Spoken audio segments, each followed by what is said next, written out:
You're listening to the Millennial Millionaire Through Real Estate podcast, where we discuss tangible tips, tricks, and best practices for becoming financially free. The show is designed for people who want to either start real estate investing or for those who want to scale their real estate business. All right, what's up, guys? Gonna give Soli a minute to jump in. We have a great little convo set up for today about beginner investing, Airbnb, all that sort of stuff. So let's make sure she can get in and we'll get started. If you have any questions that you want us to cover, drop them in the question bar on the bottom. We have a couple that we're already set up to answer and we'll go through all of them, make sure that we stay on to get them answered. We'll be monitoring that chat. So wherever you guys are coming from, drop your location along with questions. But where are you guys at in the world or the country? Hey. Hello, how's it going? Great, how are you? Pretty good. I'm excited. I have a list of questions to ask you too. So I have my computer to take notes. I'm gonna learn a lot today. How is your maybe fill us in to start? Like how are things going with the property you're standing up? I think you're almost done with like your first Airbnb property, your dedicated one. Yeah, so I am launching. I actually got into Airbnb's by accident. I was at a conference in must have been like November of last year. I was introduced to an Airbnb operator and said, like, why not give it a shot? We have a duplex that's it's in a suburban part of town, but it's about 10 minutes from downtown Cincinnati. And so decided to try it out. The cash flow numbers were just like insane, their projections. And I said, okay, if it makes half as much as you're projecting, I'd be stoked. So it's about probably 2 weeks from being done. I'm in the middle of furnishing it right now. So I'm sourcing a bunch from Facebook Marketplace and Amazon and all that fun stuff and putting it together. So it's almost done. That's exciting. Yeah, the first one is always a little bit, like anything, a little bit harder.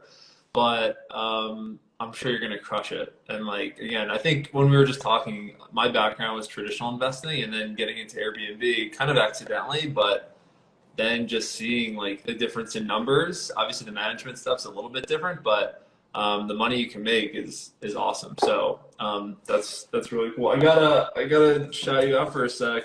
In honor of doing this, I had to get a latte set up. Shoot, I forgot. I have a fake one. We can drink the fake one together. You got it. Okay, perfect. We I can do just it. an empty mug, but No, you're good. I was working out and I was getting food delivered and I was like, what do I need for this chat? So I had to do it. But I drink a lot of coffee chat. It is. And you are you in Colombia? Someone told me you might be there. Yeah.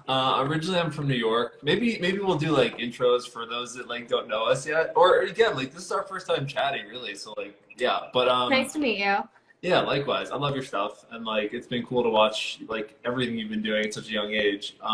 But yeah, I'm from New York originally, and when I was doing real estate as a side hustle up until 2020, had a couple of units and down in North Carolina where I was living at the time when I started working. And then when COVID hit, it was like, how can we speed this up? What strategies can we look at? So I was looking at multifamily and wholesaling and then found Airbnb. And that was it. And then I was kind of like nomading around. And then finally when things were stabilized and had the VAs set up and had all the systems ready, then I was like, I kind of always wanted to go to Colombia. I had some friends here. So I've been here for the winter and just living here for like 4 months. Nice. So, how long are you staying? 1 more month. 1 more month. Are you sure? Yeah. Yeah. It was a little like unsure because I didn't know what my housing was going to be in New York, where I'm going to be back this summer. But no, it's officially finalized. I'm going back on April 6th. I'm going to Arizona for a bachelor party, and then I'm going to North Carolina and then New York for the summer. So that'll be it. Nice. And you're just there living your best nomad life and managing Airbnbs from afar? Pretty much. Yeah, I mean, it's not, a lot of people obviously think it's like Narcos and there's a lot of like sketchy stuff going on, which like is totally valid because that's what I guess we're kind of projected living in the US, but it's really not like that. It's like super safe. There's tons of entrepreneurs, tons of Americans, and it's really cheap. Like you can live, really well for not that much money. So I don't really feel like I'm out of the country, but just meet a lot of cool people and can run it from here. So yeah.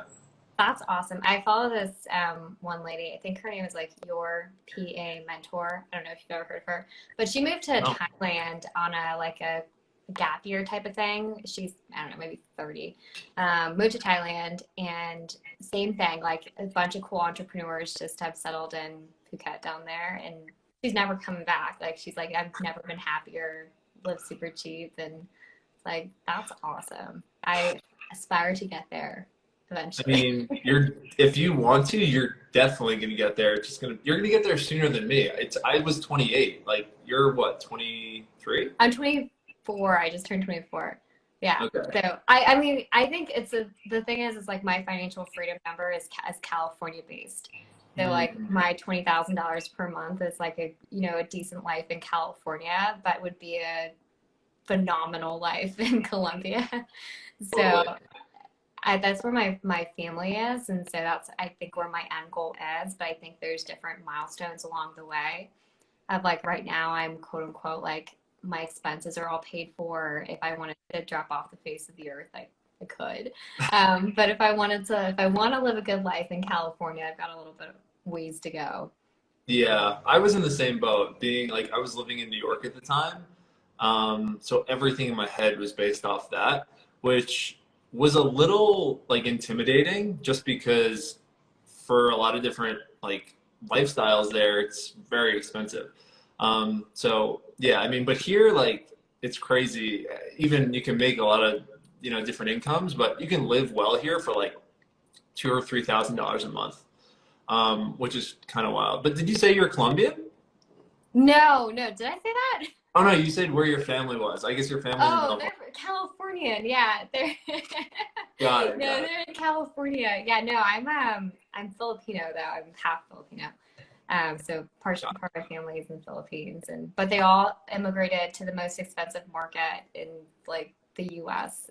Bay Area, San Francisco. So yeah, I don't think they have any intentions of picking up and moving somewhere more affordable, unfortunately. Totally. I gotcha. Well, I mean, I'm sure, again, 24, like you're so young and like so many different ways to do it, but I'm sure you'll be here if you want to, or nomading and traveling wherever. But I guess like on that note, I'd love to hear what's your like, quick story. Also for any of my people that are coming on that might not know you or like know your story yet, like I'd love to hear it myself. Sure. So name is Soli, lattes and Lisas. But I was working as a commercial real estate broker for a long time. So basically leasing, selling office space all around the country, really. So everywhere from Alaska to Kansas to California, from $4,000 to $50 million, like everything. Very interesting. Good place to learn about real estate. But it's a commission-based job, and so when the pandemic hit, basically the world of office leasing died, as you can imagine. No one was in an office space slash looking to lease an office space, and so like I was like, okay, shoot, I have to figure out some way to create some passive income in case this lasts a long time or it happens again and I have no like, $0 coming in. So I decided now or never gonna buy a house, and I knew an investor in Cincinnati, so I was like, F it, that's it, Cincinnati. And I bought a house. I think I bought a house like dead. The day I started looking to the day I closed was 12 weeks. So it was is that 3 months, 4 months, 3 months. And so I moved super fast. It was just like I have nothing to do. The world shut down. I needed something to do. And I Hmm. just went like all in on trying to buy a first investment property. So I flew over after I bought that property. I was 22, I think. And I flew over for a month and with like no experience in learning how to renovate. So I DIY'd, like learned how to use a drill and like painted some cabinets and did my first burr property. So that was my first burr. And then I just got the bug and bought like 5 units within 6 months. And then from that, I think I bought like 25 units in a year and a half, just Wow. crazy. And so Insane. what was that? That's insane. That's epic.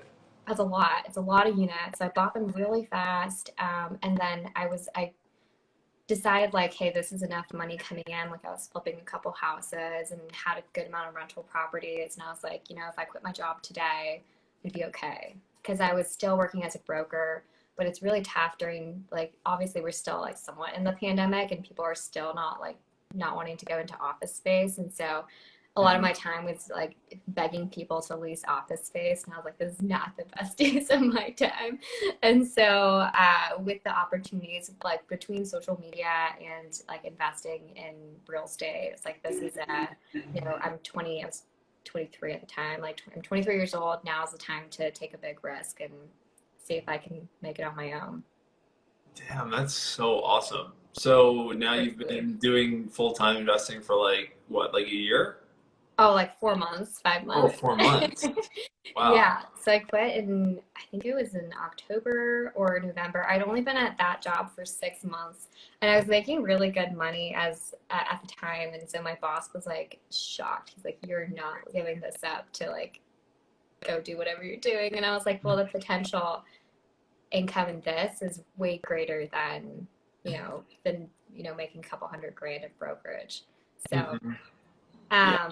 yeah, it's been, so I accidentally, so now I'm sitting in Cincinnati. So at that time I think I had like 25 units when I quit. Most of them were vacant, honestly, because they were under renovations. And then, Sorry. Yeah. Go ahead. I think you cut out. Did I cut out or did you cut out? No, it was me. It was my dad calling me. It's okay. And so I quit and then I was like, what the heck did I just do? I'm like sitting on my computer for 18 hours a day. And I was like, I just need to fly out to Cincinnati and like get some hands on the projects and swing some hammers again and like meet some contractors because I was getting lonely without coworkers. And so I came over here early January, and I don't know why it just stayed. So it's been like 3 months, and I bought a house here and just do my thing and furnishing Airbnbs. And I guess this is my version of like nomad life, is kind of going with the flow and not needing to come back for any reason. Totally. Because when I first started following you, I thought you were from Cincinnati, or at least like had lived there for a long time. So I didn't even know anything about like California or any of that, because I feel like, yeah, you've been there for a little while, like you said, since January. Yeah, so I've been here. I mean, I'm going back next week, just to like, because I just seriously like picked up and left. My apartment is sitting exactly how my apartment left when I thought I was only coming for 5 days.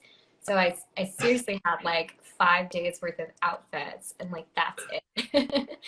And so every week I just booked a one-way flight and I was like, well, I could stay another week. Like, let me know the projects are going well, I'll stay another week and content's good.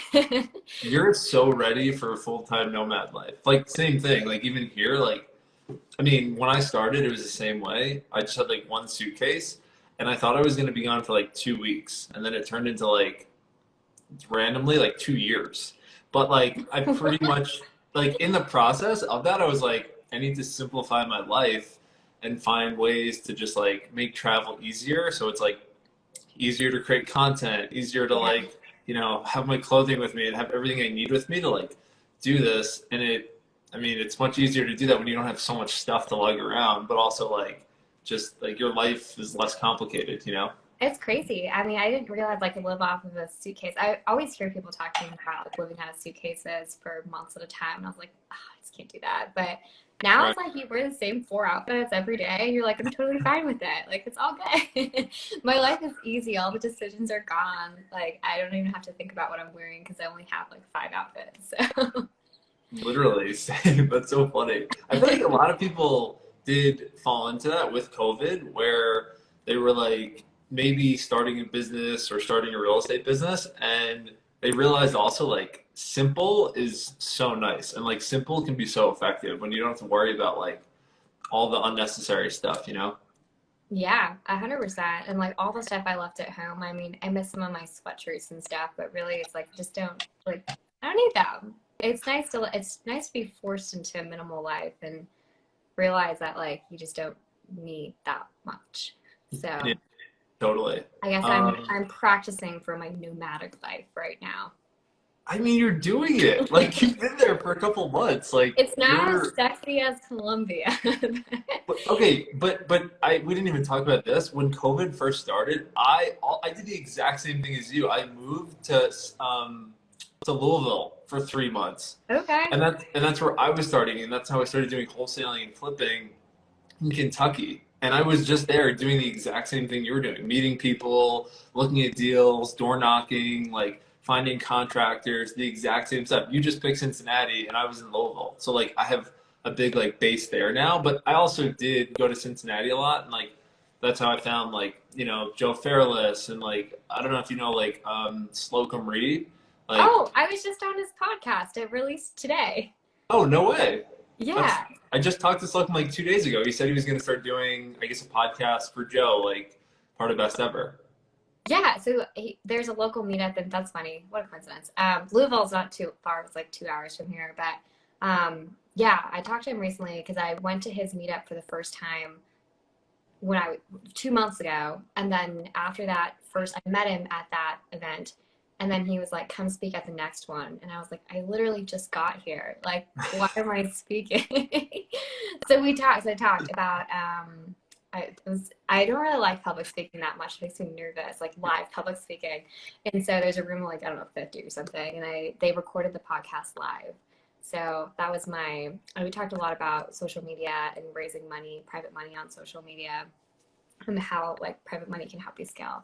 So that was my topic, and it released, I believe, this morning on the podcast. Oh, no way. Yeah, the Best Ever podcast. I gotta check it out. Wow, that's so awesome. Slocum was telling me about that, and just not you specifically, but like he told me he was doing the podcast, and like he was getting like all these people on and stuff, and like I used to do a daily podcast for like when I was like I did like a little like mentorship with Joe, and it was like, okay, like I gotta do the same thing, podcast, daily podcast, like meet all the people. But so Slocum was like, we were just catching up on like podcast strategy, but that's so funny. He's such a great guy. And, Are like, you such a still cool background. podcasting? So actually now what I do is I take these, and these will go on YouTube, and we'll pull the audio and we'll put these out as podcasts. Oh, interesting. I just find this a little like right now we're focusing more on growing Instagram. So this is just like knocks out like a lot of things in one, where podcasting it was like not as many, and like people weren't going to social media as much. And what's your goal? And this is so off topic, but like your goal with social media, what are you trying to accomplish here? Well, I guess two things. We started doing some education. We started doing masterminds and courses and just like e-products.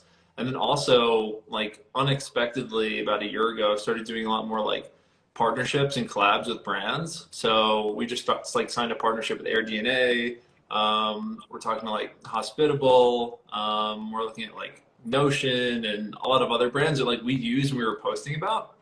And that's been a really cool way to, make money, but also like align with them and kind of do like stuff with them. And then also the other thing with social media, I think my favorite part of it is meeting cool people. Like I wouldn't have met you through social media. Like I wouldn't have talked to Brandon Turner without social media. Like I wouldn't have like anyone, like all these people. And like, I didn't have social media, I don't know, maybe 2 years ago, like say like the beginning of COVID. And I think for like the networking and just meeting so many amazing people that they see you have a following, they have a following, and like it's a little bit more, I guess, open for a conversation. That's been probably my favorite part of it. But like those are the three things when I think about like why we're doubling down on social media, I guess would be it, Yeah, it's like automatic credibility though, which is same with like raising private money. I jump on calls and it's not even pitching. It's like, can I invest with you? It's like, sure, okay. I mean, I'm gonna give you the pitch anyways because like it's what I do. But like it's funny, the first thing that people say when they jump on is like, I feel like I know you. like I know your voice, like I know what you look like, I know how you talk, and it's like it's kind of weird, but but it works. It works. It's like builds credibility, it builds trust. People know where to find me. Can't just disappear. It does open doors. Like it opens doors to all sorts of people who you'd never. I remember when I had no followers, and I remember trying to talk to people with a lot of followers, and then just kind of like, Yeah. the minute that you get more followers, everyone's like perks up and wants to talk.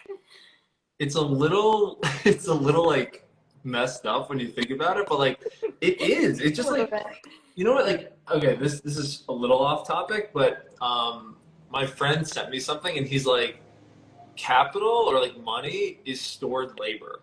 And like I really like that. It's like an old expression, I think, from like I don't know, like economists in like the 1800s. And it just meant like if you have a lot of money, it's like proof that you've like you're legit and like you've done a lot and like produced a lot of value. And I think I kind of think about social media with the same thing. Like if someone has a big social media following, like that takes work.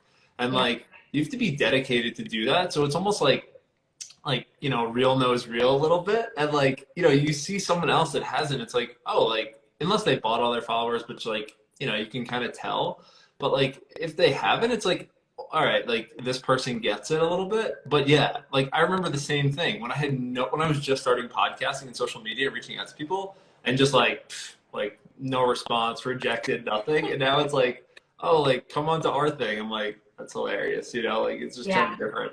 Yeah, But I heard that you have like a house down there where you have invited a bunch of influencers and like just built like did content creation. that, yeah.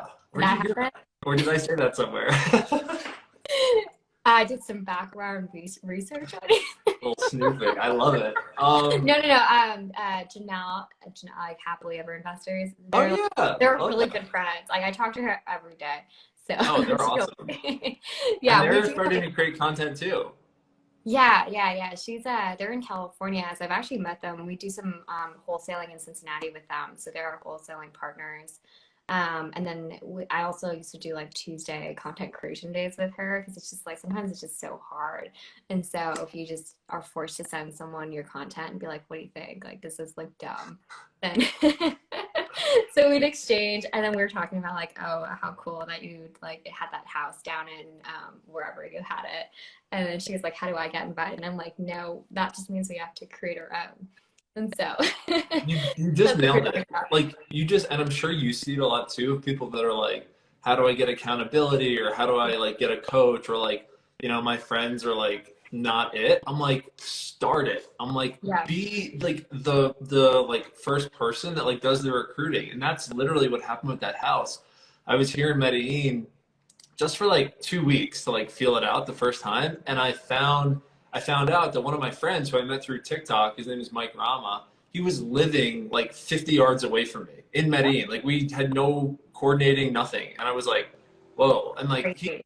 crazy. And like he's got a big following on TikTok for like branding and marketing tips and like funnels.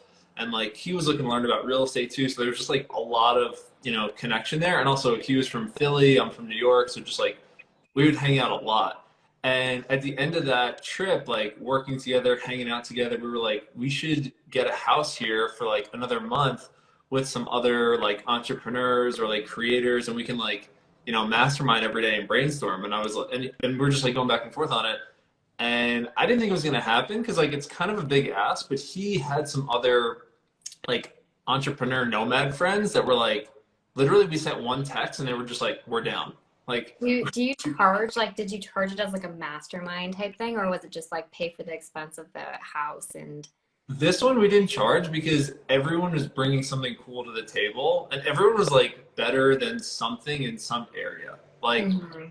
Like Mike was amazing at like funnels and like, you know, organic content, and like Brad and Nina who are partners, like they're amazing at like, you know, funnel strategy and like DM strategy, and also like virtual assistant onboarding and like selling, and like, you know, I have a little bit of experience with that, but also real estate. So like every day we would just like talk through different strategies, different ways to like, you know, get attention or do marketing or like whatever. And I mean, everyone in that house, again, this is a good lesson for everyone. And like, it would be so cool if you guys did a house like that too, or wherever. It doesn't have to be in Colombia, it could be anywhere, or just like more masterminding, but every one of us left that house with at least like another $5,000 a month coming in and like income. Wow. Like That's from some strategy that like we all kind of like would do a whiteboarding day and just like hang out and talk about stuff, you know, and like that wouldn't have like it just happened because we were there together like every day, like picking each other's business apart.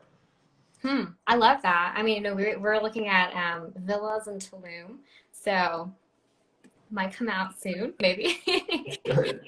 Yeah, no, I mean, why not? Like, that's why if you're gonna be like financially free and a full-time investor, like take advantage of it, you know?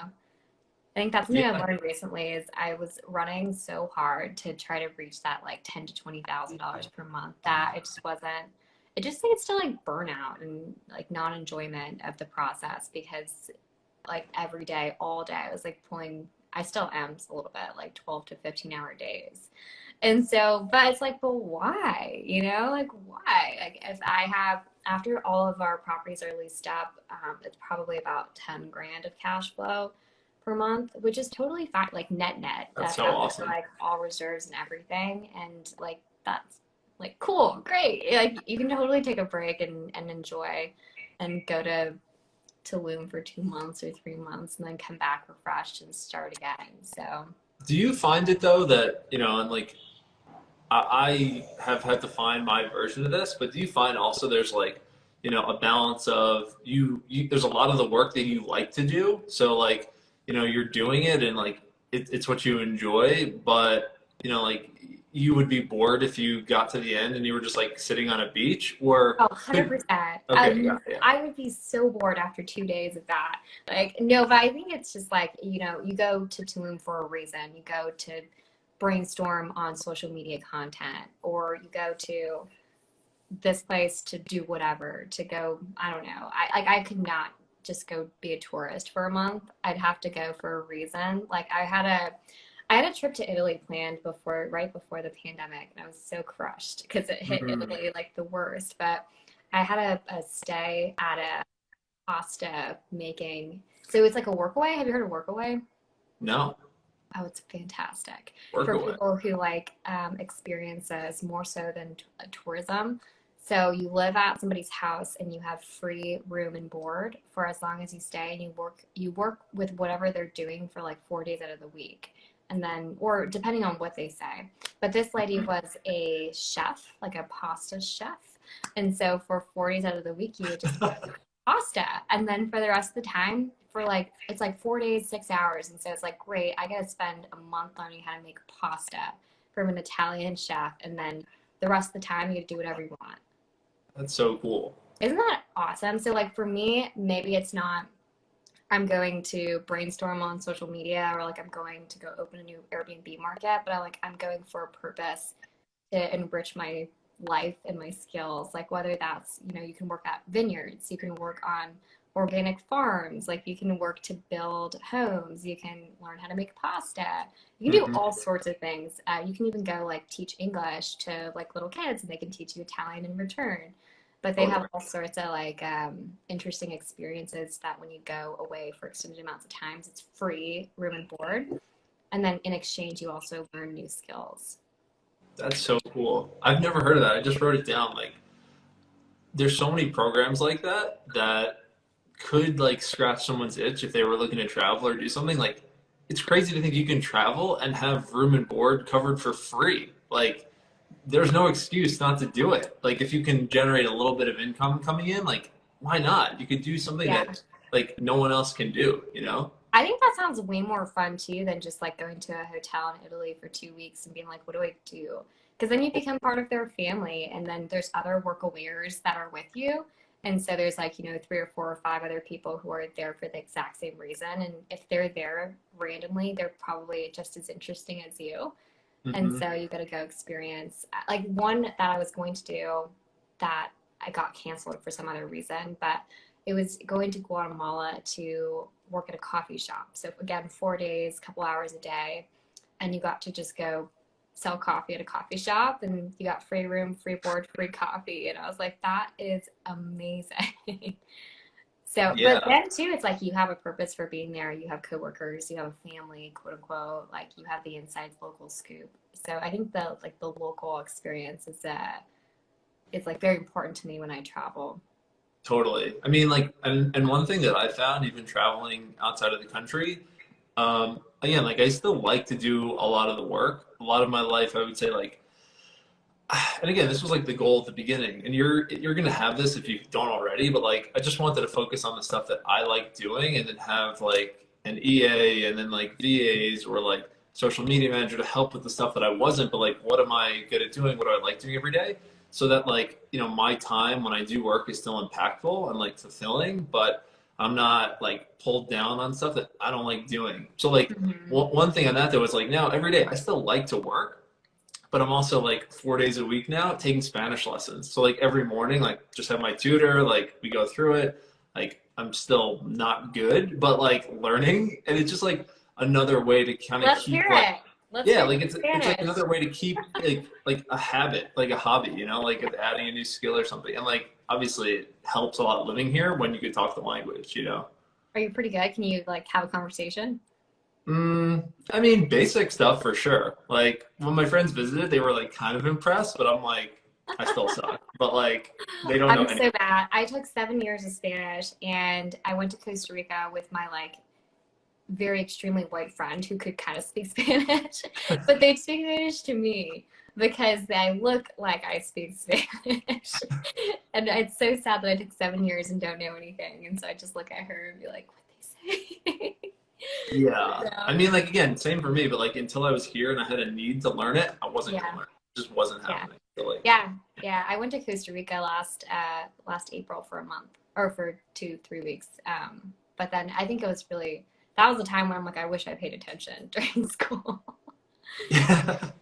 Yeah. I mean, again, like it's just I would not. I like everything needs to have utility for me. So if I Mhm. can't use it, I have no interest in like learning about it, just because like I know I'll forget it anyway. And that's what I felt like with school in Spanish. I never expected to live in Colombia, so like I never thought I needed to learn it. But I did actually think about hitting up my old Spanish teacher to see if she'd be my tutor, but I couldn't find her contact, so that didn't And work. what did you major in college? Did you go to college? I went to college. I majored in marketing. Yeah. And then did you work at a marketing firm afterward? No, nothing I learned in college ever came into practice. So I did sales out of college at a software company. How Okay. about you? Broker. Oh, I studied finance. So I studied finance, but I honestly didn't go to like 90% of my classes because the minute they said like attendance doesn't count, I was like, You were out. and I came, and I came back and I took the midterms and the finals and I graduated with a 3.8, which is pretty impressive for not going to school. But I worked full time through college, so I was getting like the best finance degree I could, doing Mm, deals like $1 million of deals across the country. And so that's wow. I traveled for work and like my boss was like the best mentor you could ever ask for. And so he took me under his wing and I learned way more about I was a financial analyst for him for a year before I became a broker and did my own deals. And so I went to class and I was like, this is boring, like this corporate finance ethics and like whatever. It's like great, but it's nothing compared to actually doing it in the real world. So I mean, I'm I, sure you get the question a lot of like young followers that ask, should you go to college or not? Do you have like an answer that you typically go to when they're like, should I go to college or just start investing? So actually, I did college a different way. So I got a full scholarship to my college, which is why I went to college because, I mean, I was going to go anyways, but I went to that college because they paid for everything. Mm, Um, and I, and so I went to classes that I was very interested in. So I minored in sustainability. And right. so I was a huge nerd in sustainability. Like I took garbology, so like the how garbage moves through systems and like what happens to garbage and all that stuff. I took like sustainable construction, which was really like I got lead accredited from that class. Like tried way too hard. And then I went and took urban planning, and from urban planning I got onto the city council locally, which was also crazy. But I was like the star student who always like raised their hand every day. So I tried really hard in the classes that I really cared about. And then I worked like 40 hours a week through college. And then I was almost a studio arts minor. So I went to all my photography classes, like all my videography classes, black and white photography, like art history. And so my education was like, while I understand finance, I used it to learn a lot about, like ecology and sustainability and art and that type of thing. And then use my real world knowledge of working to like supplement the financial education. But I wouldn't have found real estate if it wasn't for college, because I joined a real estate association by just like, I don't know what I want to do, but it sounds cool. And from that, I got my job as a broker, as an intern first, and then a broker. But without that, I wouldn't have found real estate. And like my alumni association, they're some of like the biggest real estate developers in Silicon Valley. And like the network was insane. So that's where I like discovered real estate. And so that's why I can't say I wouldn't go, because I would have never gotten into real estate. But like, I think I did college different than a lot of people do, because I just went to what I felt like going to instead of what I had to go to for my major classes. Got it. Yeah, that is different for sure. Yeah. Hey, I came out okay. I mean, I did what I had to do. But I was like, I was like the president of the Real Estate Association in college. And it got me into many rooms with a lot of developers and people who I'd never have access to otherwise. Again, like I graduated with a great GPA. I graduated with like a really great job. So I think it gave the outcome of what it was supposed to do. But if I would have had to pay, like that school was, I don't know, $66,000 per year. So it would have been hefty if I didn't have the scholarship. Yeah, my answer is much simpler. I don't think you should go if you just want to make money. I don't think it's necessary. Like you can like join meetups, you can join masterminds, like you can find a like mentor, like all those things are like the experience that you get. It And like for me, depends. I think it depends. I think college is really fun. I think it's a little bit totally. like No, the preface I say is like if you just want to make money, if you just want to have fun, go to college. Like I loved it. I played golf there. Like it was so fun. Did I learn anything that I actually use? Literally not one thing. Really? There was not one time I remember thinking like this is going to be really important in life. And like I've never thought back. I'm like, wow, I learned that in college and it was such an important thing. And I went to school for marketing. Like I think you did college wrong though, because I learned a lot in college. I went to class. You didn't even go to class. I went to all the classes. Okay, and I was like, what's going on? These people have never done what I want to do. Like they've never even owned a business and they're teaching a business course. Like how does that make any sense? Like yeah, they're teaching me like operations, but like they never had employees, like yeah. I know, I understand.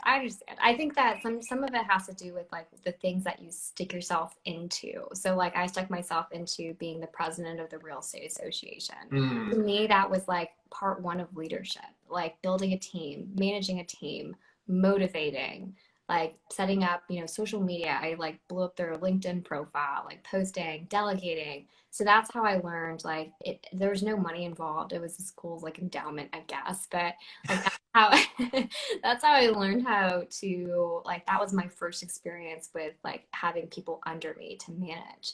And like being on the city council, wow, like that was so fascinating. And I would have never had that opportunity if it weren't like for going to my urban planning classes and trying the most. Photography, I never thought that I would, use it, but I just loved it so much. But like I have my camera sitting right there that I use for like the YouTube videos. And I'm like, wow, I'm so glad I know what shutter speeds and aperture is, because like it's really helpful. totally. And so there's things like that. Like it depends on how intentional you are with the things that you do with your time in college. If you are intentional with it, like no one is so nice as when you are a student. So I'd use that opportunity to reach out to people like big developers who used to go to the school and say, hi, I'm just a student from Santa Clara. Like, will you have coffee with me? And you'd be shocked at how many of them are like, absolutely. like, come on in. And so I don't think that a lot of college students are so intentional with their time, or like maybe like mature enough to see that like what an opportunity is to take advantage of it. But the way that most people go to college, I would say, is can be a little bit of a waste of money. I see your point. I mean, again, you did it in a different way. So did I, but like, Hey, yeah. golf is good. Golf will help you in networking. I still think, like, if someone genuinely asked me this, I think you're better off joining a country club than going to college. Like, to spend $200,000 just on like information, that if you went to a country club, I think you could meet anyone that would like love being around, like a young hustler. That's just been my experience. Most of the people I met in business was from caddying, actually. Did you And pay meeting. for college? I got a golf scholarship. It was free. Mostly, yeah. And you would still say it's waste? If I just wanted to make money, yeah, totally. But like, did I have fun and like get to kind of goof off for 4 years, like, and not have to worry about like real life? For sure. But like, again, like, I just think if someone is out there, doesn't have a lot of money, and they're not going to get a scholarship, I think they can obtain the information in different ways that doesn't require 100,000, 150,000, $200,000. You know, I agree with who's not that. getting a I agree scholarship? with that. I would say going into hundreds of thousands of dollars of debt and not taking, like, you probably won't get that much out of it. But I think from my experience, like, it was, I got paid to go to college because I had a full scholarship, and I had government assistance. And so I got paid, I think I got paid like 7 or 8 grand additionally to go to college. And That's so wild. they paid for my housing. So that was supposed to be for my housing, but being me, I chose the cheapest, like, hole in the wall place to live. So like I found, like, one of the places I lived was like this room off of the kitchen that had like cockroaches. But I was like, it's $500. I can pocket the rest of the money and save it. And so that's like some of the things I did to, like, I guess make additional money off of going to college. One thing I wish I would have learned, I wish they would have taught in college, I was trying to learn, was just like actual business operations and like delegating and hiring and all that. Like, I just, now, like, in real business sense, like a real business world, like, that's one thing I just wish would have been taught more, that I've only been able to find from like mentors and people that actually run real businesses. And they're like, this is how you train employees, this is how you find them, this is how you hire them. Because like, as you know, like, most people that run a business, they can't do all the day-to-day stuff. And like, Mm-hmm. when I was first starting out, that was my mentality, that I had to do all the day-to-day stuff. Now I don't do any of the day-to-day stuff, but like, things run way better than when I did, because like, I wasn't good at those things. So like, delegating and like business operations, that's something I think that's more like business school, like MBAs and like all that. I'll never know because I'll never spend 300 grand on business school. But like, I think that's the goal with business school. And like, I hear a lot of people say that's what they're going to get when they go and like meet people who've actually started businesses, you know? I think so. I mean, I think that's like Stanford's D school too, is like the design, like the business startup school, and like that's what they do. We had a social entrepreneurship program in high school, where, yeah, it's bizarre, but like we had to we had to do nonprofits. So everyone who was part of that class had to start a nonprofit. So I did in high school. I know I think that's why I got a full scholarship, by the way, because of this class.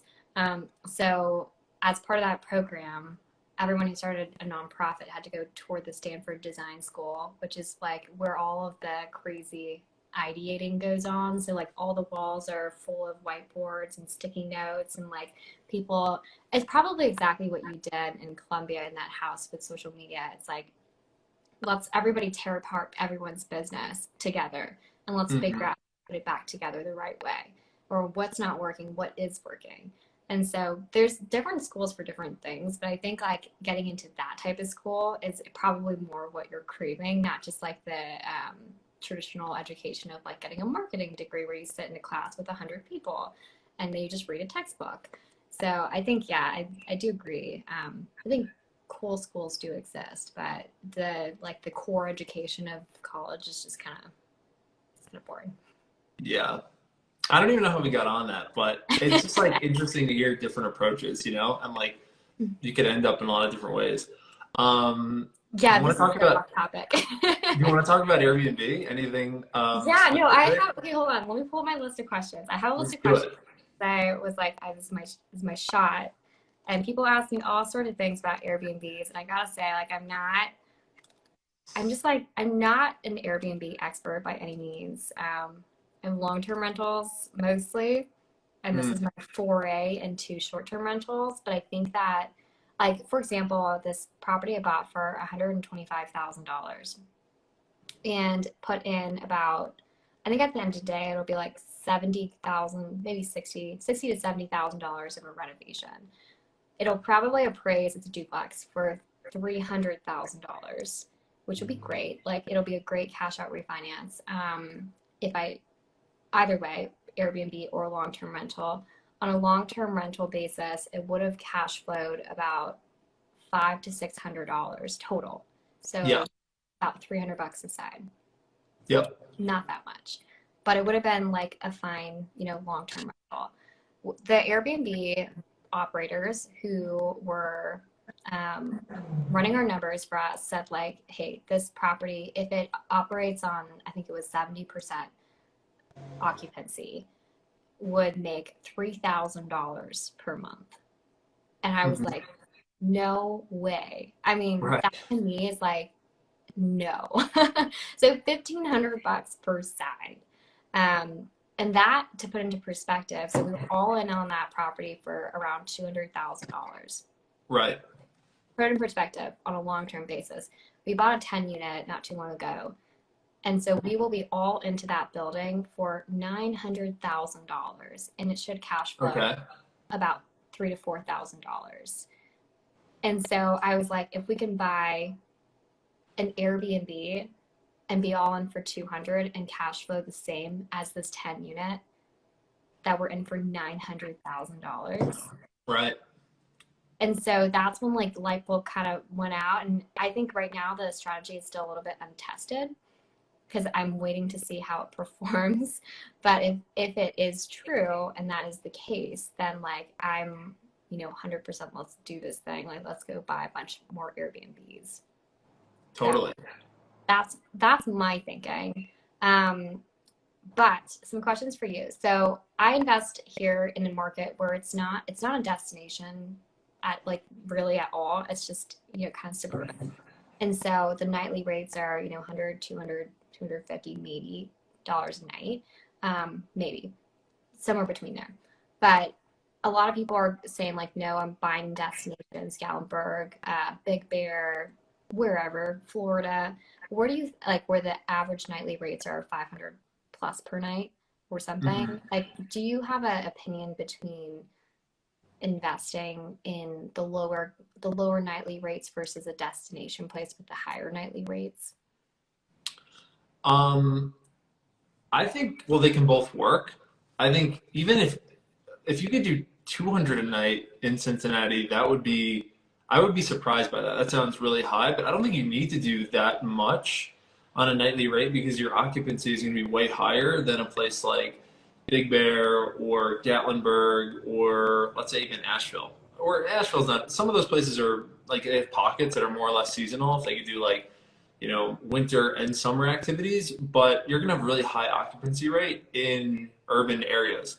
Like you could do extended stay or you could just do a lot of different strategies pricing wise to keep your calendar full. So like we have places in Raleigh that they're Airbnbs, they've never had an occupancy in 2.5 years because they're rented 30 night minimums and they're 150 a night and they're literally full 365 days a year. Wow. So it's like the best of both. I shifted everything. I started long term just like you, but once I started doing Airbnb, I just shifted everything to furnished rentals just because there's so many more benefits than traditional rentals in the sense of like tenant screening, collecting money, like filling the properties, like people coming to you versus you having to do like open houses and stuff, like super annoying. No leases. Like I know your name, leases and lattes, but like I don't want to deal with leases. Leases suck. So like I don't want to have to deal with like evictions and like all of that stuff. You don't have to deal with any of that. So that became like a big appeal to me. I love markets that are not destination markets. Destination markets are also extremely saturated, and they have a seasonality to them. Like Gatlinburg, I would not buy in Gatlinburg right now. Gatlinburg to me is completely overpriced. It's on the top of everyone's list. And if you buy a property there, it's not going to probably appraise for the contract price that you have it on. But if you go to a tertiary market or an urban market like Cincy or even Louisville, or, you know, outside of maybe like where other people are thinking, you can get a lot of that furnished rental market share, and you're not going to be paying that same premium. And then if you linked up with like a local hospital or a local college or a couple of realtors that had a lot of clients transacting that needed property between the purchase and sale of a home, you could just kill it. Like, it's, so do I have a preference? I guess if I'm like saying that out loud now, it might be in the areas that are like more under the radar, which would be like urban areas, and not like the sexy destination areas that, you know, look good on TikTok and, you know, like Pinterest or whatever. Sure, like those get clicks, but like they don't have to be the way you go. So I guess that would be my short answer.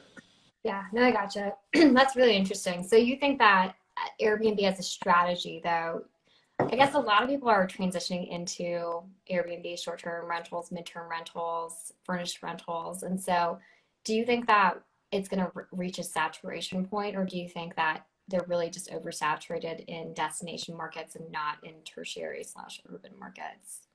I think more people want furnished housing. I think there's a lot of like nomadic people now, like because of COVID, that like, look at you, look at me. Like, I don't want to have to like lug furniture around. I don't want to have to like sign a 12-month lease and like assemble furniture, put it in storage, and like move. Like like everyone's like, how did you move? Like, I don't know if you've gotten that question. I'm like, I didn't move. I just moved my body. I moved my body and one suitcase. Like, I didn't deal with all the other crap that like. And again, it's like you start to think about it from a lot of different ways. Like, I was like, wow, like everything is set up to lock you in. So like, anyway, I think it's becoming more popular, but I do think the need is gonna sustain it for a long time. I've said this before, and these videos always blow up on TikTok. I don't think the numbers are gonna last like this right now, because it's just, I don't think it's possible to see 40+% returns for like years. I think it just becomes competitive, institutional money comes in, and those returns drop. But even if it's a 15 or 20% return, if you have a good management system or a manager, like, that's still amazing. So I think it will become more competitive. Like anything, it's like 80-20 of 80-20. The best, they'll continue to thrive. You know, the middle will do well. Like, the ones that suck, they'll suck. But, you know, I think there's going to be room for it for a long time. But I think right now, it's like the golden era for like the last, like, COVID was the golden era of Airbnb. Like, it's good or bad, however you want to think about it. It just means that right now you have to be a little bit better, but I don't think it's going anywhere. And I think more people want furnished housing. Yeah, no, I agree. I get asked all the time how I moved, and honestly, all my stuff is still back at home. But now, but I'm like, Right? what do I even do with it? Like, do I sell it all? I don't know. But it does kind of weigh you down, because like where I'd love to go, travel like 6 months here, 3 months here. It's like, what am I gonna do with my furniture? You know? I guess sell it, but if you don't have it, like, it's so much easier to just be mobile and move around, and 3 months here, 6 months here. I don't know. Literally.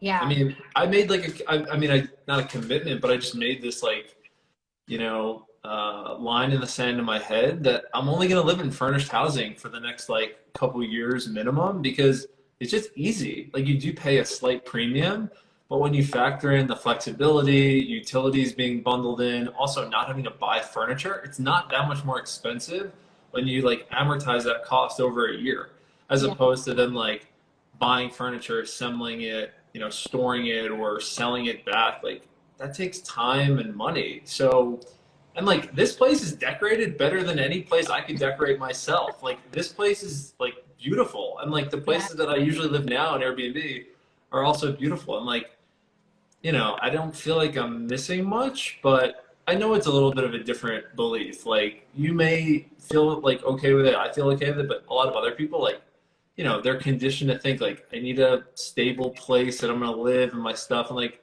don't get me wrong, there is some like, you know, nice things that come along with that of just having like a base, and I do plan to have that. But like when I have so much passive income coming in that I don't even care that it's just going to sit empty. You know, like if it's on my mind that I have a place sitting empty, I haven't made it yet. You know, like it needs to be like 1% of my income to pay just like for an apartment to like basically be a storage container so I can travel wherever I want, you know. And where is home base going to be? New York? I'm going to be a snowbird for the next couple, I mean, no, for the rest of my life, but I'm going to be a Columbia, New York snowbird for at least the next like 2 or 3 years. So New York in the summer, Columbia in the winter, and like I can leave my stuff in my parents' house in New York. Yeah, New York still seems like it's way too hot in the summer. Yeah, it is, but I play a lot of like competitive golf, so like that's where all the tournaments are that I usually play in. Yeah. So I do like it there, but it is really hot. It's not like, you know, Not enjoyable. Like I like Bay Area, it's like 65 year round. It's great. It's like doesn't ever change.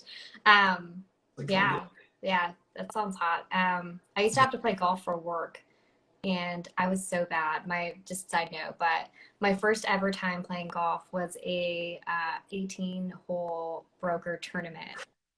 And I told my boss I signed up for it, and he's like, "You did not." He's like, "Have you ever played golf before?" I was like, "No." your first time. My first ever time playing golf. So he like took me to the driving range, and he's like, "This is how you hold a golf club. Like this is how you hit a ball." You need that. I feel like it takes time, but I feel like you would love it, and like there's so much business from like golf and stuff. It's But hard. it's hard. Yeah. It's really hard. And I think the issue is I overthink it, and I overthink it so much that I can't hit the ball. Like I lift my head up, you know what I mean? And if you lift your head up and you miss the ball. So they made me tee off. And I was like the person who teed off, and I was like, oh, like I'm totally gonna miss this ball. And I did. And I was like, this is such a bad start for the tournament. But I made it through. It was more You're a beginner, you know? That's all. I was not very good. Just need a little drinks to loosen up the swing. That definitely helps. No doubt about it. Yeah, no. So that was my experience with golf. It was really fun. It's just frustrating. Like I played soccer and volleyball in high school, and then I played just casual soccer in college. Yeah. And, like it's hard to miss a soccer ball. It's so big. Golf is just so frustrating. Yeah, it can be really frustrating. I've quit twice, but I'm back to loving it. So it really depends, but it can be really frustrating. It's a good mental game. You just you have a really bad hole and you have to get back up and Yeah. hit the ball again. Yeah, you have to be really smart or really dumb. That's what someone told me, and I was like, I'm not going to classify myself, but yeah, your head can definitely get in the way. Yep. What do you see as typical setup costs for an Airbnb? Wow. I'm going to give my least favorite answer in It depends. podcasting and whatever.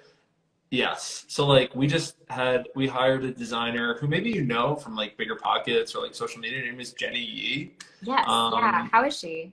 She's phenomenal. She's too busy. Like I want to support her. So like guys, you should hit her up. But she's incredible, but she's getting hit up a ton. But basically what she does is like her design company, she'll go to an area, she'll like live there for like 2 weeks, she'll get a truck, she'll source everything from creative places, Facebook Marketplace, Craigslist, like yard sales, she'll find stuff, and she can do it very inexpensively. So she just stood up a 3-bedroom, like it was completely blank. She did it for like 7,000. But then how much do you pay her for her services? It all depends on like how long she's there, the hours, and like how premium you want to go. She's got different packages. So I think all in all, it might have only been like 8,000 or 9,000 all in. Like it wasn't like ridiculous. But then like I've had other units where I didn't use that and we used like a different designer that was maybe 20,000 for a 3 or 4 bedroom. So it definitely does depend. If someone like Jenny exists and you can connect with that, like it takes a little bit more time, but she can source things creatively and build out a unit inexpensively. But if you want to maybe do it yourself or work with a designer and do it in a tighter timeline, like another designer that we worked with, it was like over 20,000. They source all the stuff. They have a warehouse. So literally the day you get the keys, the property is stood up. It's literally stood up in one day. They bring all of it over. And yeah, of course, they charge a premium, but like you're saving tons of time. Like within one day, your listing is ready to go live.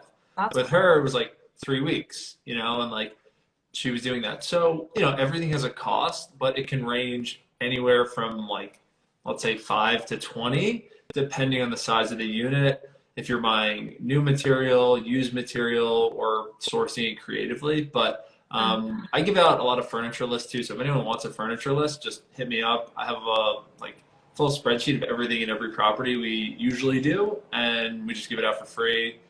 Someone just subs to the YouTube channel. So Is it because you get all of those Amazon affiliate links? no, those make no No? money. People are like, no, I have a whole video on like how like the misconception of affiliate links. I have like, you know, whatever it is, 200,000 followers across a couple platforms, and a lot of people buy stuff from those sheets. I think I've made like $100. So like Really? that's not where affiliate income comes from. Like if people really want to make affiliate income, it comes from selling higher ticket products or courses that other people have. Like I have a list of courses that we're affiliates for. I would say once a week we get a sale from those. It's between like $400 and $800. That's how you make money with affiliates. I really only do that list because I want people to sub to the YouTube channel. That's literally it. I don't even care about the affiliate links, but I wish they paid more, but like you don't make money with Amazon affiliate links. That's so interesting. Even like the influencer page. No, you don't make it's garbage. So like again, it's something, but I at the beginning when I was like I made lists for everything, every product we ever used, like camera equipment, like whatever. Uh-huh. The payout is that's the way you make money that I found with affiliates was like get your link in front of a high ticket product that someone was already about to buy. Yeah. And like that's a course or whatever. Actually, I'm the most excited about anything affiliate related is having my real estate license now. So like joining EXP, the guy that onboarded me, he makes about like $55,000 a month completely passively through referrals and like agent onboarding. And I was like, that's the affiliate income like I'm trying to make. So I have a really good friend. Also, I didn't realize that people were putting comments here. Wow, there's like so many comments. So I have a good friend. My realtor is in EXP, and she keeps telling me to join EXP because then I can have people underneath me, and it works in like the MLM way. And then she can put people underneath me and make money off of them, and then I can get referrals and for my own properties too. So that's literally why I did it. I met a guy who's he's making over $1 million a year just from that passive income. Are you kidding me? So Okay. I was like, all right, I'll do it. I have my license too, so it's not even like it's that hard to do it. I just haven't done it. So yeah. I mean, that was for me. I'm not ever going to do like the open house stuff, or I mean, I'm not even in the country. I can't do that stuff. But like bringing on agents and stuff like that. And this guy who brought me on, he has a whole onboarding system that basically people just go to him. He does a weekly webinar and he gets people trained so that they can then like know what they're doing extremely quickly. And like, he's the one, I've never seen anyone with better systems around this. I actually was like linked up to sign with another broker at the last minute. I hate that I did this, but I met this guy and his systems were just so much better. So I kind of made the change. That other guy kind of hates me now, but like, it's about making money. This guy just had an amazing plan to make money with it and like did everything for me. So like we've onboarded a bunch of other like real estate influencers now who want to do the same thing just because it's like, who doesn't want more passive income? You know, like if you're doing it anyway, why not? Is this like a wink, join the EXP team underneath you? Well, join it 100% anyway. Like you just should. And like, but what we're going to be doing is starting like, anyway, just join it. If you want to talk about it more, like zero pressure, obviously. Yeah, no. But like, I'm curious to hear what you're doing. This guy, I mean, again, I'm not proud of it, but this guy was my accountability partner to come on with him for like 4 months. I even paid him $2,000 that I'm never going to get back. I was like, take this, give it back to me when I get my license because I was being so lazy with it. I ended up getting it. And then I made the change, and he's like, I'm not giving you back your $2,000. He's like, you fucked me. I'm like, all right. But That's anyway, fair enough. That's fair enough. it's just, you know, whatever. Like, you don't want to resent anyone, you know, just like, Yeah. because, but you definitely should. If you want to talk about it too, we can, or I could set you up with this guy and he could just show you. But I think it could be a good passive income stream for you. Yeah, all about passive income streams. Yeah. Okay. How do you set up your Airbnbs apart from any others to stand out in the market? Um, I mean, if someone's a short answer, like you could hire someone like Jenny. Like her stuff is beautiful. Like she's not alone. Like we have a list of, you know, like those types. I just hit her up first and she was in like that part of the country. But like if you're not sure how to do it, like someone like that can really help you unless you're into design. I think you're definitely a little bit more like design and like I would say creative than me. Not really my specialty. But like if someone just wants the easy button for it, you can hire someone that can give you like an edge. If you don't want to do that, you want to do it yourself, I have like two recommendations, which would be just scout the best 5 listings in your area, see what all of them have, and see what you can do to replicate it or one up it. And then beyond that, I would say like scroll Pinterest for like 20 minutes a day and just get Mhm. ideas of like cool things that, you know, catch your eye or could, you know, jump off the page a little bit. If it's like a mural, if it's like a cool bright couch, if it's some like wall art, if it's like maybe a hot tub or some backyard lighting. It's very different for every property, but those things are good. And then like if you can theme it out a little, that would be good. Like we have some in golf areas and like they've got cornhole in the backyard and a little putting green and like, you know, barbecue and like overhang lights. So people love that. And they're just like hanging out when they come home from, you know, golf or whatever. So that would be it. Pinterest, like look at other comps in the area to see what they're doing well to replicate, or you can hire someone. You could even hire these designers as like consultants and they'll do Yeah. like a lot of digital stuff with you. And so that's what we do. Like we just set up a listing in Raleigh. I'm not there. I trusted Jenny. She's been sending me pictures. The place turned out like better than I ever expected. And like I didn't have to do anything other than pay her, obviously. So like, you know, that's what I would say to that. But like usually bright colors that, you know, like can jump off a page are a good way to like stand out when someone looks at your listing. Yeah, I hired a designer. It was $2,000 total for like both sides though, so it's a duplex. And Uh-huh. so I told them what I wanted it to look like, and then they sourced all of the furniture and the links and the pricing. And then it turned out to be $20,000, and I was like, wow, no, no way. And so I went to Facebook Marketplace and found pretty much the exact same things that they wanted, but from a like there's a lot of returns from Amazon that just end up in wholesale distribution places. And That's cool. so I found two guys on Amazon Marketplace, or sorry, Facebook Marketplace, who were selling a couch, and I thought they were a scam because it was like a beautiful couch for $200, and I'm like, this is the couch that they wanted me to buy, but instead of $700 or $600, it's $200. And it's Right. brand new. It's brand new in the box. And so I met them at their warehouse. They have a warehouse locally, and they go to all of these Amazon distribution centers for all the returns, pick it up on wholesale, bring it to their storage unit, and have everything brand new that they sell at a fraction of the price. And so Right. I ordered tons, like thousands and thousands of dollars from them of like bed frames that are a third of the price, couches that are a third of the price, like everything a third of the price, dining tables, $90. And I was like, No $90 way. for a dining table. And the one that they had in their sheet was like $540. And so I cut down their $20,000 to, I think I was like, last time I checked, it was like 7 or 8 grand. That's But amazing. using the same design, so it's nice to be able to have reference like, I need it to be these colors, I need it to be this shade of wood, but does it have to be this oval with this pattern? No. Like it can just be Mhm. generally what it looks like. And then the things that really were like the standout items, like the chairs, or like someone just commented on the cow ottomans. Like I got some cow ottomans. Like those were very unique, and so like I couldn't find those on Facebook Marketplace, so I just bought those, and those were like $100. So I That's a like great tip. yeah, sprinkled in the things that were really unique, and the rest of the stuff just I found like that wholesale distributor on Facebook Marketplace. But these warehouses exist everywhere. They have one in Cincinnati where if you take the time to bid on them, you can win stuff for a couple bucks. So it's like we got like a side table for $6 or something. And I have an assistant here. I think that I have to go find the website name and post it, but essentially it's like local eBay.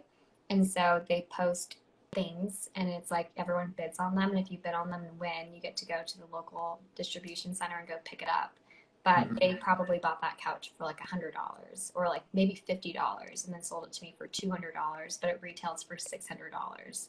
So for me, it's like I don't have to do any of the work to source it because they go pick it up. And if it's wrong, if it's broken, whatever, they throw it away. And I pay a little bit more than they pay at the wholesale warehouse, but I still get the deep discounts. That's a great tip. I've never heard that. That's awesome. Yeah, it's super cool. I'm glad I found them. Now I'm just gonna use them for like seriously. I was like, I'll buy all your stuff. Just send me your inventory list and I'll buy it. So, seriously, like, I mean, just to have like that contact anytime you want to send up a property is right there. Save you $13,000. Yeah, it's incredible. I was like, I can't believe that we furnished this for the same type of vibe as the designer wanted, but just for like really a fraction of the, and over, like 2 properties, it saves, is that like $20,000, $25,000. That's so sick. That's awesome. So I'm pretty stoked about it. I enjoy furnishing Airbnbs a lot more than I enjoy renovating properties. There's just like so much that goes wrong in renovating properties, and putting furniture together is so much easier. Totally agree. 100%. What are your biggest challenges with owning and running multiple Airbnbs? I guess in general, but right now it's just like the people that are on my team. And I guess this would be the same for a lot of people. Just people are variable, like they have lives, things can happen. So, I'm always looking for more people that can come on and help with like messaging, like virtually messaging or learning our systems, and they can, help us oversee more properties. But also in some areas where we have a little bit more remote properties, like making sure that we have really good people that can do cleans, do quick repairs, do like property, like furniture pickups or like installations. It's a little bit of a challenge, but I this might sound like horrible. To me, none of it really feels that hard because I'm not that involved with it anymore. And the people that are like on my team, like they're pretty trained on how to like do those things. Like they know how to find the people, they know how to like inspect work. So at the beginning that was really hard, like setting up those systems, but right now that's not so much of it. I guess it would just be maybe right now, like, yeah, I mean, I'm looking to hire a new assistant. That's been kind of, like annoying. But as far as just like the day to day, it's just making sure that you have like good people that are like in position to do the jobs that you need. But once you have a system set up, it's not that hard. And how many VAs do you have, and where do you find them? I've had more. Right now I have like 7. And I just like a VA can be US based, it could be international. It doesn't have to be like a Philippine, like $3 an hour thing. Like I know that's like popular on the internet. We've, worked with Indian VAs, Filipino VAs, like, Colombian VAs, but they can be American, so but that's like right now it is. But that covers like social media, video editing, like personal assistant, guest messaging, like DMs, things like that. And then obviously like, little things that pop up with the properties. But when I was doing the wholesaling and flipping, it was more, but I just found that business to be extremely frustrating. So we got out of that. Flipping, I agree. I am not a fan, really. It is so much stress to just like let it go. It's like that's what I don't like about flipping is that you put in so much effort, like heart and soul, into renovating a property, and you can't keep it. Like you just, and then you get torn apart on the inspection, and then everyone has something to complain about. And it's like, so I would way rather just keep the rental properties, have, you know, income coming back in, and take the tax benefits, and not have anyone nitpick on your inspection. So Exactly. Totally agree. It's a tough line of business. So Totally. where do you find your VAs? Like, do you find them on a certain website, or? The best place to find VAs is Online Jobs PH or onlinejobs.ph, hands down. Like Philippines? Yeah, Philippine VAs. So like if you're looking for, you know, like the highest quality, I would say, like mostly based in the Philippines, those would be great. Because you can see like they have all these like tests on their VAs that come qualified to the site, like in some cases disc profiles, language proficiency, like it's no joke. Like they're screened, they're vetted, like they have reviews. You can do interviews, you can do test projects. It's way more in depth than like Upwork or Freelancer or even Fiverr. So What that would be are the best. called Oh, go ahead. onlinejob.ph? Yeah, onlinejobs.ph. That one is if you're looking for super inexpensive international virtual assistant labor, that would be the place.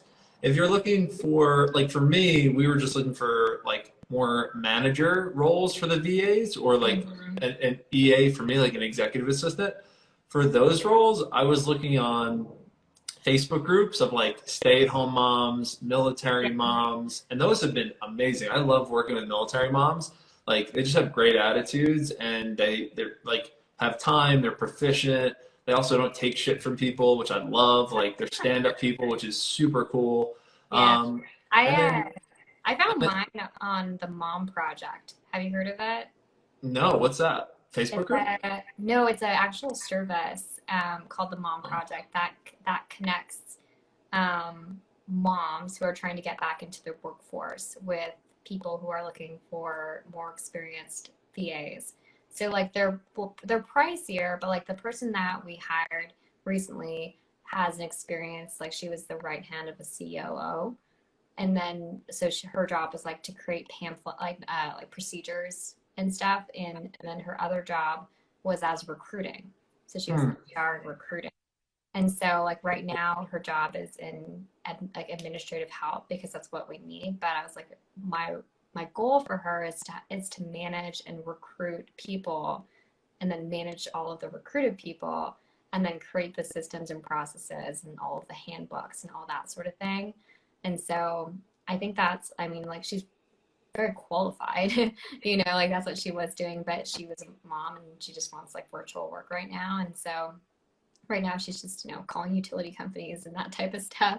She did all of my ordering on Amazon for me, which is really nice, and like putting budgets together, which would have taken me hours that I don't have. And so like I totally trust her, like with my credit card, and like there you go, you're not someone like across the country who's going to take my credit card information and run. Like I feel like she's very like good, skilled person. And she lives in California, so if I wanted to go drive over to her house, I could. So yeah, I thought it was a good service. I ended up they do charge a little bit of a premium, so we ended up, it's interesting because we said no to her because of the cost, like because the cost was so high. And then she reached out and was like, no, I really want to work with you guys, like we can totally work out something. And so but yeah, the Mom Project is, it's like, it was a really cool way to meet a lot of qualified people who are just like, you know, have kids and want flexible work. If someone were to ask me like what's the difference of like when you were not so happy like in this journey versus like extremely happy, it was hiring an assistant. And the first step to that is just knowing like what your value is like per hour, or at least for me, that like made it extremely tangible to know like, okay, my value per hour is X. Anything I hire for less than that I can buy time back, it's a good investment. So like I know it's people look at it like an expense for a lot of people, but also just knowing it's going to make you money. And it doesn't have to be a full-time person. Even if you start someone at 15 hours a week, 10 hours a week, like that's going to free you up to do so many things. And like Mm-hmm. this person will free me up to do so many different things. Like if they can do my email or make decisions, like because they know how I think, that just frees me up to do more stuff like this, or look at more properties, or, you know, like just think about how we want to run the business and strategize. That, like, that's not what they want to do, but they like doing that stuff. So another one that's really good is it's called Time Etc. Time ETC. I have a list from like when I was just doing this, but that one's really good. And then another one is Virtual Assistants USA. That's another really good one. And yeah, the moms are awesome. So they're like always looking to like do that stuff, and they can be really good. They could have like a background in it that is what you're looking for, you know? Yeah. Yeah. What do you consider to be your hourly rate? Like, what is your rate for underneath that you won't do it or hire it? It's probably, I mean, it's expensive now just because I'm making a lot more money. Right now, my hourly rate's probably like $700 or $800, you know? Mm-hmm. So like anything less than that is great, you know? So, but at the beginning it wasn't. It was maybe like my hourly rate was like 20 or $30, you know? And if I could find help at like five, it was just like an amazing arbitrage. Yeah. Now I don't look at it like if I find someone that's 700 and I'm worth 800, like that to me, I know well, what that just comes down to is like every role has a price. Every role has just like a marketplace value. So, you know, a good EA should not be more than 80 or 90,000 a year, you know, and like a beginner EA could be like 30 or 40 or like 20 to 30, you know, maybe, and you can train them or do way less. You can do part-time, but yeah, that's like, that took time to build, but yeah, that's what I would say about now it is. Yeah. I love that. What's your team structure though? So it's you, it's an EA, and then it's VAs underneath that. So the EA is going to be like equivalent to like COO or like chief of staff. So like people will report to her. She'll track reports across everything. Like our social media manager will report to her. Our head, like Airbnb, like VA will report to her. Like the people that help sell our courses and like do our sales calls, they'll report to her. So she's just going to be like tracking and organizing like metrics across everything, so that every week she can just send it to me and say, you know, we're up or down compared to this, and like these are all the metrics that drive that type of sale. So she's like really, she'll have those three or four like units that report to her. As far as like deal finding, I'll probably also just, again, I'm looking for a new one now. The one that was with me, who was amazing, she left after 3 years last Monday, so that's been kind of rough. But you know, this person will also like look at deals for me. They'll be trained on how to analyze deals and also like speak with vendors, you know, like on my behalf. But as far as structure goes, it'd be like those units report to her. She can kind of curate the information, create reports, and then give it back to me. And then I'll meet with her. Let's say I usually do a Monday and a Friday meeting. That's what I would say is like the best structure as far as like with an assistant or with like a staff, so that you can like review last week, plan the week, and then Friday you can review any questions or whatever. But then we use Notion, and like we'll track all of our KPIs and comments and stuff in there. But that's the structure. And then like, you know, the head VA or the head like virtual manager for the Airbnbs, she's managing two like virtual assistants that just handle all the messaging, you know. So she's a little bit more trained on like how we do pricing or bundle discounts or how we do off-platform bookings.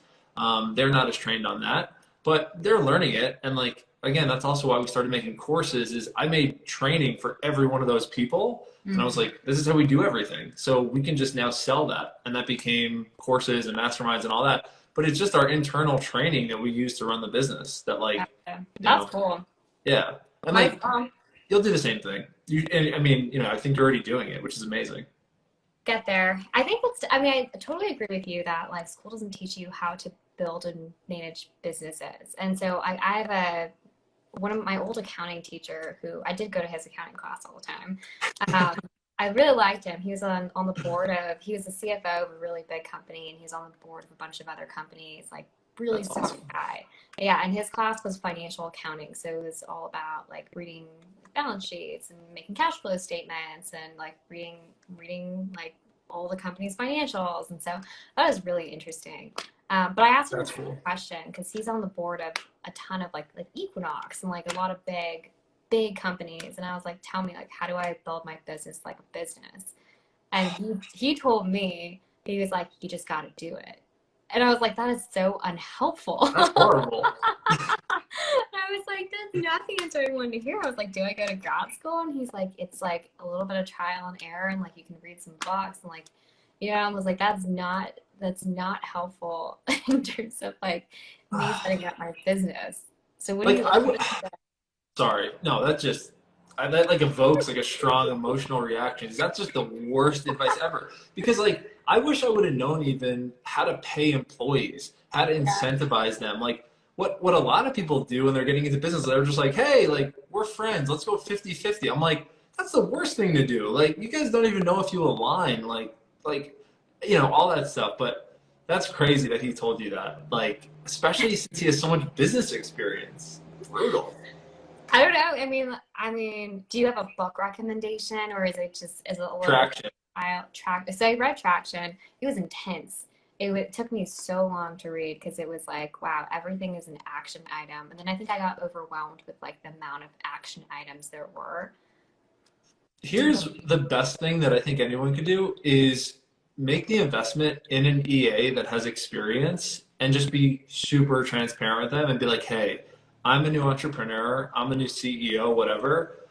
I don't know what I should even be asking for, but like I'm bringing you in because you have experience. So like you're part accountability partner, you're part CEO coach, you're part like rein things in on this business, and like let's get organized. And you're going to teach me a lot of stuff. I'm going to pay you, but like you're going to teach me a lot, and like some of this I wouldn't know. Hmm. And that's really the best advice. And also with that, my biggest mistake with like VAs and EAs and all this stuff is that I'm still am. I was gonna say I was a really nice person at the beginning. I'm still a nice person, but I gave people way too much room and like let mistakes continue.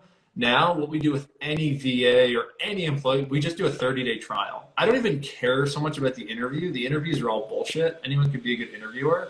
I'm like, do these tasks. I'm going to give you tons of instruction. The first 30 days, ping me anytime, and let's see how you do.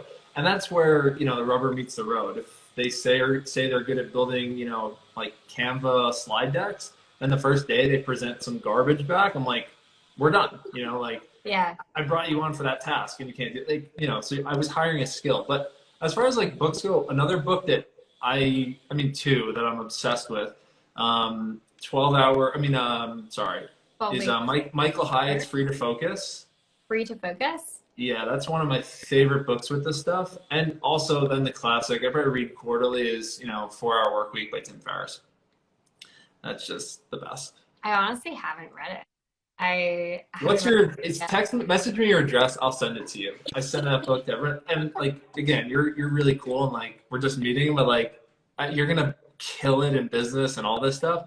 But like, that's my favorite book of all time. And like, just knowing you a little bit, you're gonna love that book, and you're gonna like implement that book so hard.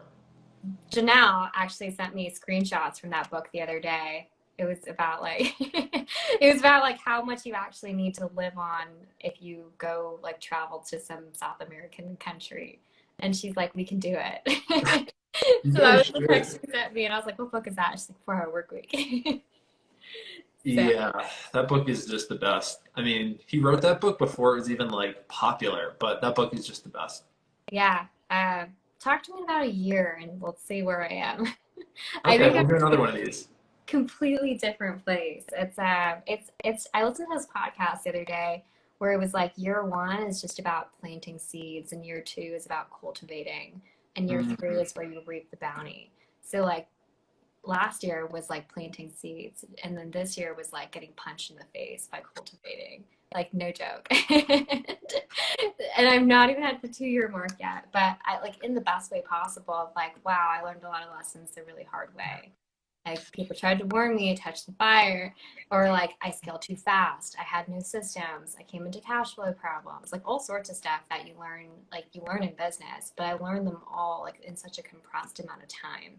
How to be a boss, how to hire, how to fire, like how to fire people at 20. I was 23 when I fired my first person. I fired like people, contractors. Right.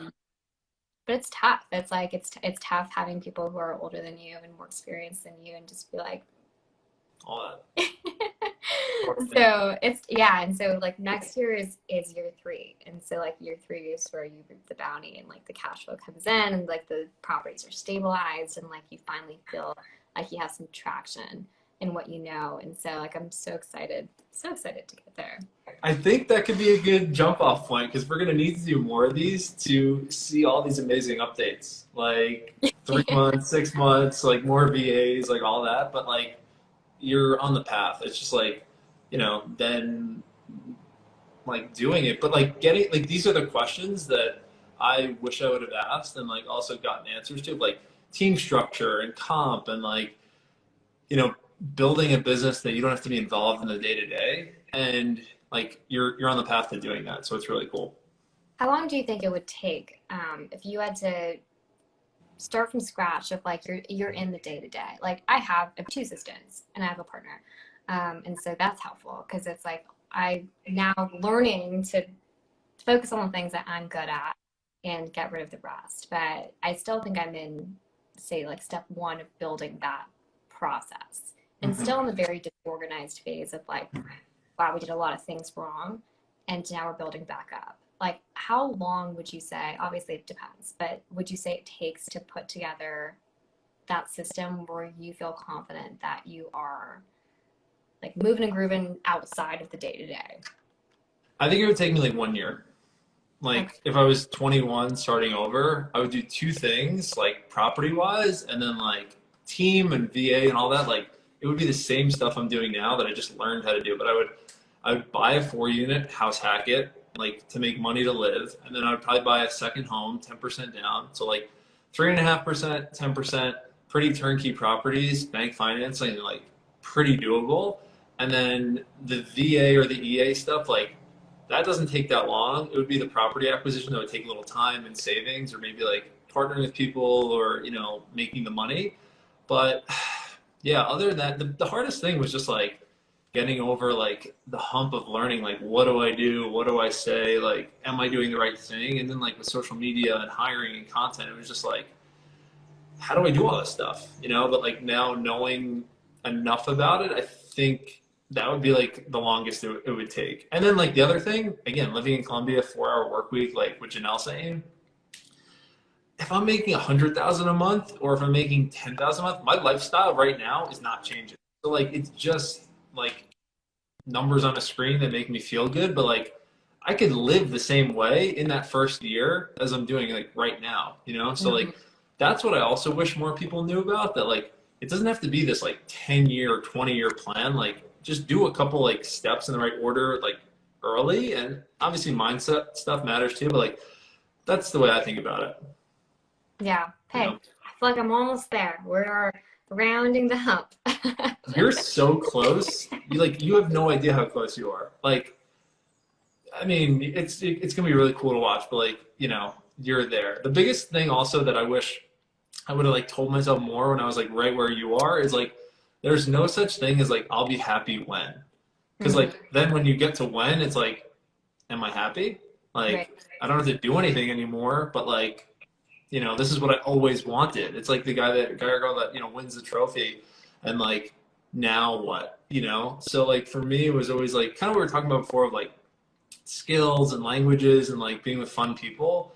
That's really what it then becomes about once you're there. But you're like about to be there. You're like 3-6 months, like tops, I feel like, from being there. Like, and then I think you're doing like masterminds and stuff. That's a great way to like supplement income and like, also grow your brand and community. And then like the social media stuff becomes like amazing income. So like, you're right there. You're on third base. Like, you're getting waved home. Like, it's happening. That's the hardest part though, is being on third and just not quitting. That's No, great. no, I'm excited. I have a lot of travel plans coming up. I'm actually going, I don't know if you know Sarah Weaver. Do you know Sarah Weaver? I Maybe? know the name. I don't know why, but I think I know her. She was on Bigger Pockets not too long ago, but I'm going to Guatemala with her Oh, no um, way. for, it's like a real estate mastermind type of thing. And they're doing like a co-working type of thing. So it's like you just go for the mastermind, you stay for another 7 days or whatever. So I'm doing that, and then I'm going to Portugal with Dawn and Janelle. I Oh, think. no way. I think so. That's so I keep telling. I'm gonna say it here, and I think she's watching, so we're gonna go. And then I'm going to Ireland, and then I'm going to Cabo, and so my whole year is like. That's why I'm running so hard these first like 7 months out of this year, because past that, like I'm gone. that's so epic. So, yeah, so I'm excited. I feel like again, like year 2 is cultivate and year 3 is reap. So like I'm so close, and I love that podcast so much. It's about this guy. I wish I knew his name, but like this guy who basically was like super successful in rental properties, and then sold it all to join like a Cutco MLM type of thing, and it was so strange. But he had like hundreds of people underneath him, and he realized he wasn't making any money, so he had sold all his rental properties to start up this business. Hmm. Lost it all, and ended up, he's 27, ended up like bottom of the barrel, living at his parents' house, no money, totally broke. And he like built himself all the way back up to, he has, I don't know, like thousands of units now and hundreds of millions of dollars of real estate. And that is his quote, where he says like, if he doesn't do anything that he doesn't see himself doing for 3 years or longer. So that was his response in like avoiding shiny object syndrome, is if he doesn't see it being a sustainable 3-year process, because you have to wait till year 3 to cultivate, then he's just not doing it.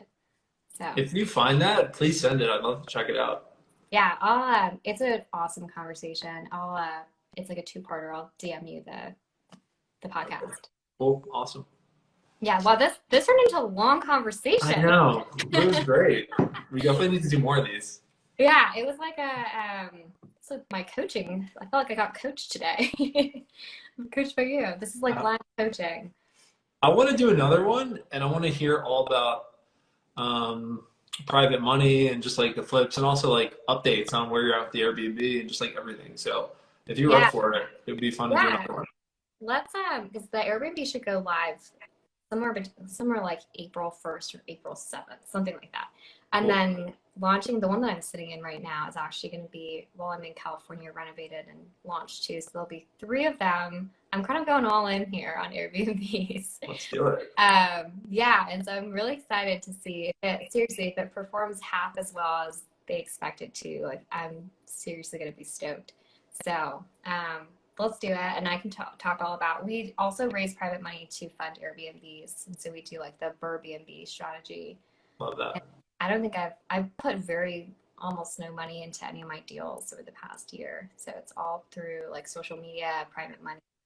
That's so cool. Family. It's crazy how much money's out there. It really is. But again, I don't think a lot of people talk about how to do it. So like, that's such a cool place to like talk and educate people. Yeah. Okay. Yeah, let's do it.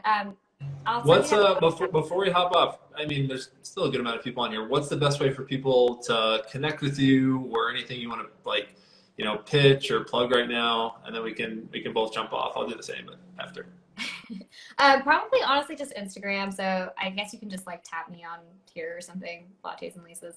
Guys, go follow her. Yeah, come follow me.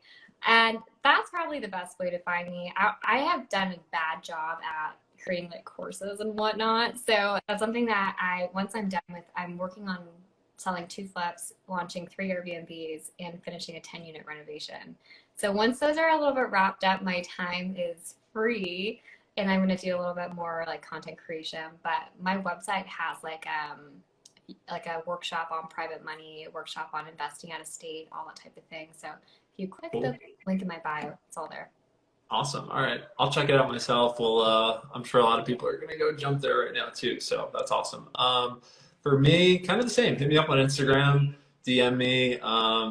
Pretty much answer every DM. So if you have a question, you're looking for help with anything, hit me up. And we also have let me make sure I get the date right.